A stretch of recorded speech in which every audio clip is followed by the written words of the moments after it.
Au cours des 8 dernières années, j'ai eu la chance de pouvoir aider un certain nombre de collaborateurs à mieux comprendre leurs chiffres de leur département pour prendre les bonnes décisions sur le suivi de leurs activités. Aujourd'hui, j'ai décidé de mettre mes compétences au service des coachs et des consultants pour pouvoir leur permettre de mieux comprendre et de mieux structurer leur société, surtout quand ils sont en forte croissance.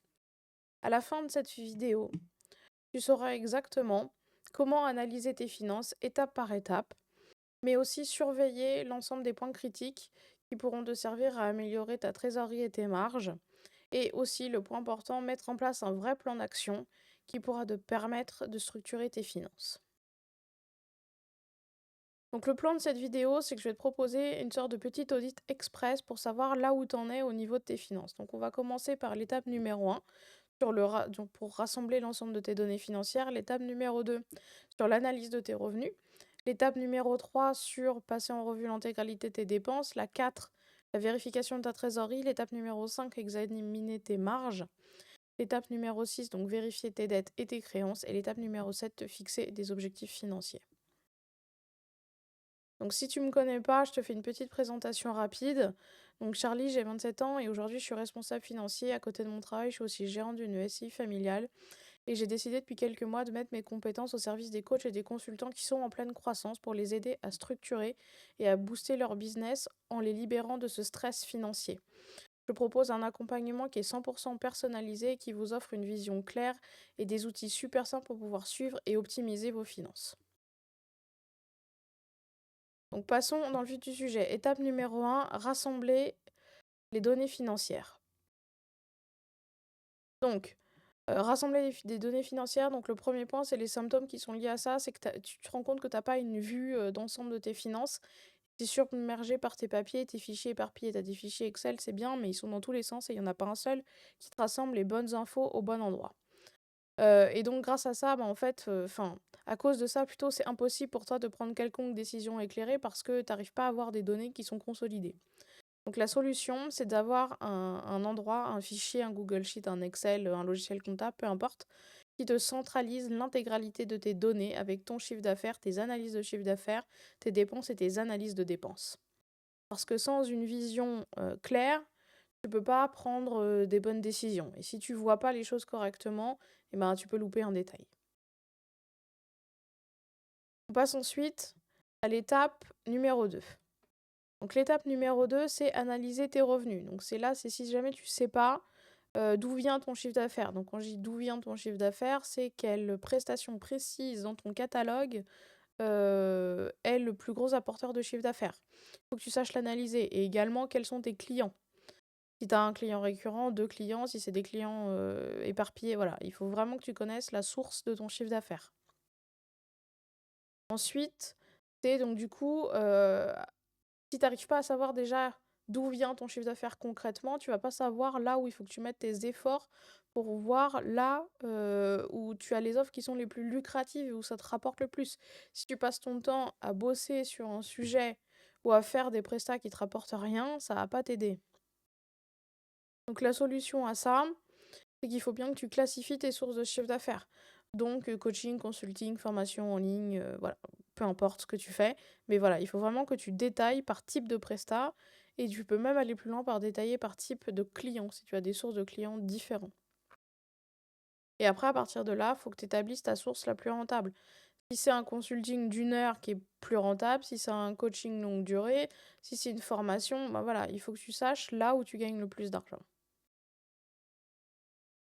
Juste avant qu'on passe à l'étape numéro 3, je voulais t'inviter à t'abonner donc à ma communauté privée. Donc tu retrouveras le lien, dans la description juste en dessous, dans lequel je peux répondre à toutes tes questions. Tu m'envoies une problématique et moi je te réponds, derrière ça sans aucun problème. Donc n'oublie pas, le lien il est dans la description. Passons à l'étape numéro 3. On va passer en revue les dépenses. Donc là, c'est tu le sentiment que ton compte bancaire, tu vois le chiffre descendre, mais tu sais pas trop où ça va et pourquoi. Bah, c'est qu'en fait, tu as peut-être des dépenses qui sont inutiles ou mal gérées, en fait, des abonnements qui tombent et voilà, tu sais pas ce que c'est, tu les as pris à un instant T, mais aujourd'hui, est-ce que ça te sert? C'est pas sûr. La solution à ça, c'est déjà d'analyser tes dépenses, tes fixes et tes variables pour savoir exactement ce qui passe sur ton compte bancaire et savoir ce que tu payes tous les mois. Et ensuite, il faut vraiment supprimer tout ce qui est non essentiel et optimiser ce qui peut l'être. Tous les abonnements qui ne servent à rien, franchement, supprime-les en fait. Ça sert à rien que tu les payes pour t'en servir une fois tous les 36 du mois. Donc, fais une analyse et puis supprime-les. Et quand t'en auras réellement besoin, eh bien, tu le reprends et à ce moment-là, ça te sera vraiment utile, mais tu n'auras pas gaspillé de l'argent. Passons à l'étape numéro 4. Vérifie ta trésorerie. Donc, à la fin du mois, tu te retrouves souvent à court d'argent pour payer tes factures ou te verser un salaire. Ça, c'est typique, c'est-à-dire que tu payes ce que tu as à payer, mais tu regardes pas ce qui rentre. Et donc, souvent, ce que ça signifie, c'est que tu as une mauvaise gestion de tes flux de trésorerie. Et ça peut clairement te mettre en difficulté parce que si tu attends les fonds d'un client et qu'ils n'arrivent pas et toi derrière tu as des fournisseurs à payer, etc., bah t'as un flux qui ne matche pas en fait. Donc il faut vraiment vérifier ces flux de trésorerie pour vérifier ce qui rentre et ce qui sort et faire des prévisions en fait pour savoir exactement là où t'en es à chaque instant. Donc la solution à ça, c'est vraiment créer une prévision. Il faut que tu aies un tableau qui te dit tes entrées, tes sorties, là où tes clients ils vont payer, ils ont pas payé, est-ce que tu vas être un peu dans la sauce parce que y a un client qui aura pas payé et ça va t'embêter. Voilà, il faut que tu saches en fait quoi faire et comment réagir. Et derrière ça, l'important, c'est que en cas de crise, en fait, et qu'un client, par exemple, ne te paye pas, et que c'était plutôt un gros client, il faut que tu sois capable derrière d'assumer, donc que tu aies une réserve quelque part pour pouvoir te permettre soit de te payer si c'est ton unique source de salaire, soit de payer tes factures. Passons maintenant à l'étape numéro 5. Donc examine tes marges. Euh, Donc l'important d'examiner ces marges, c'est que tu te rends compte que tu as de plus en plus de clients, mais ton profit reste stable. Stable ou il faiblit. En fait, c'est qu'il y a un truc qui va pas. Donc, c'est que ta marge, elle est trop basse et que tu as la renta du coup de ton business qui diminue. Ton prix de vente, il est trop bas. Tu passes trop de temps sur chaque client et du coup, ta renta, elle est pas bonne ou tu as trop de charges.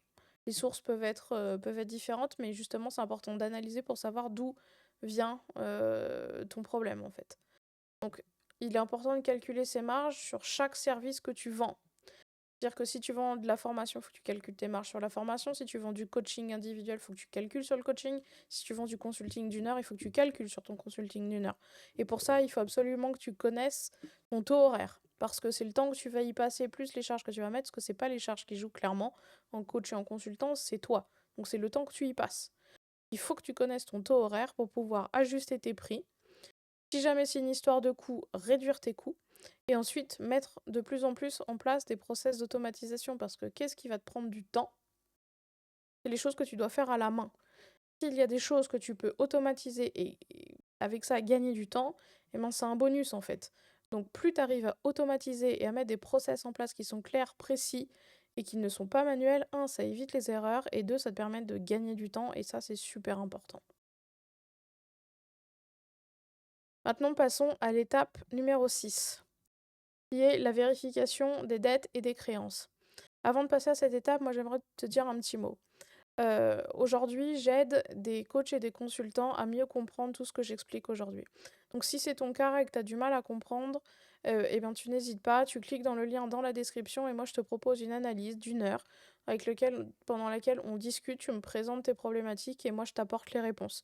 Je te donne des pistes sur comment essayer d'améliorer les choses, comment tu peux analyser tes chiffres, etc. pour mieux comprendre ton process et mettre en place les bonnes actions pour te sortir de cette panade et arriver à avoir une vision claire de tes finances. Donc tu n'hésites pas, tu peux cliquer dans le lien dans la description et puis tu réserves un rendez-vous et puis on discutera de tout ça ensemble.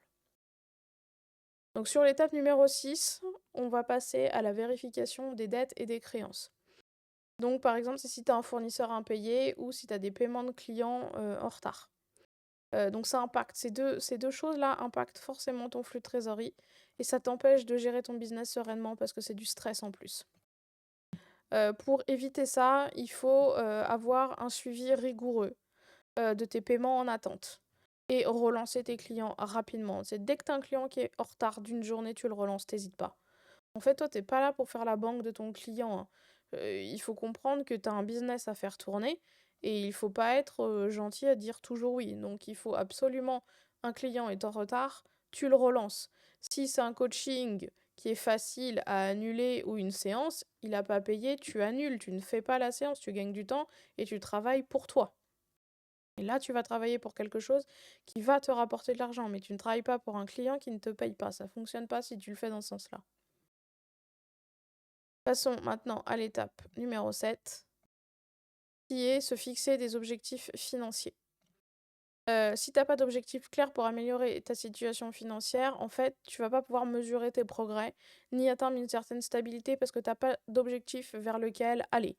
Or, c'est super important de savoir exactement là où tu veux aller. Donc pour ça, il faut que tu te fixes des objectifs financiers à court et moyen terme. Court terme, c'est annuel, moyen terme, c'est d'avoir un plan sur 3 ans pour moi. Heu, Tu peux avoir par exemple, améliorer ta trésorerie de X en 3 mois. Je veux améliorer ma trésorerie, je veux avoir 10 de plus, 15 de plus. Voilà, en fonction de ce qui est possible pour toi, mais mets-toi un objectif où je veux avoir réussi à mettre en réserve, de 1 000 €, 2 000 €, 3 000 € et cetera. Tu peux le mesurer comme ça aussi.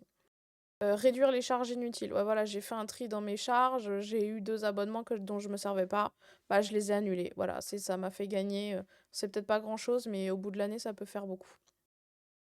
Et ensuite, voilà, je me mets un objectif de relance client à J plus un jour de retard. Mon client, il me fait payer le 30 du mois, bah, le 30 il l'a pas payé, le premier ou le 2, moi je le relance pour savoir où il en est, en fait. Donc et ça, il faut vraiment que tu t'y tiennes. C'est-à-dire que si tu te fixes des objectifs, tu t'y tiens par rapport à ton budget et c'est grâce à ça que tu vas réussir à mettre un plan clair sur tes finances. Si tu n'arrives pas à tenir tes objectifs, ça va être compliqué pour toi ensuite d'avoir une vision claire sur ce que tu fais. Ce que je peux dire sur cette vidéo en résumé, c'est qu'il est important d'effectuer un audit régulier pour anticiper ces problèmes. Si tu ne sais pas où t'en es, ça va être compliqué pour toi de savoir, de prendre les bonnes décisions. Et c'est important de centraliser ces informations financières en fait. Parce qu'il faut que tu sois capable de savoir en un clin d'œil là où t'en es en fait. Si tu as tes infos qui sont éparpillées sur 3 fichiers différents, tu ne verras pas la bonne information. Ensuite, tu as la partie, ouais, ne pas laisser les créances clients en attente. Ça, c'est vraiment très important. Il faut pas que tu laisses traîner. Tu as un client qui est en retard, tu le relances, tu le relances, tu le relances, il répond pas, boum, tu annules. Voilà, c'est clair et précis et tu perds pas de temps. Et ensuite, établir tes objectifs pour optimiser tes finances. Il faut absolument que tu aies des objectifs. Si tu n'as pas d'objectif, tu n'as pas de vision. Si tu n'as pas de vision, tu peux pas savoir où tu vas. Donc il faut vraiment que tu définisses tes objectifs et ce que tu veux faire pour avoir une vision claire de tes finances après et à 1 an, 3 ans. Donc voilà ce que je pouvais dire sur ce petit, audit express en 7 étapes que tu peux mettre en place très facilement en une journée et c'est des étapes que tu peux répéter, tous les mois, toutes les semaines, dire voilà je mets à jour, telle chose et je vérifie mes chiffres. Donc pour finir cette vidéo, je te rappelle que tu peux rejoindre ma communauté privée dans le lien qui est dans la description ou alors réserver un audit avec moi pendant 1 heure où on fait une analyse. Tu me poses toutes les questions que tu veux et je réponds et je t'aide du mieux que je peux avec tous ces aspects financiers qui peuvent te stresser et auxquels tu sais pas donner de réponse. Donc tu n'hésites pas, les liens sont dans la description et puis, nous on se dit à demain. Ciao.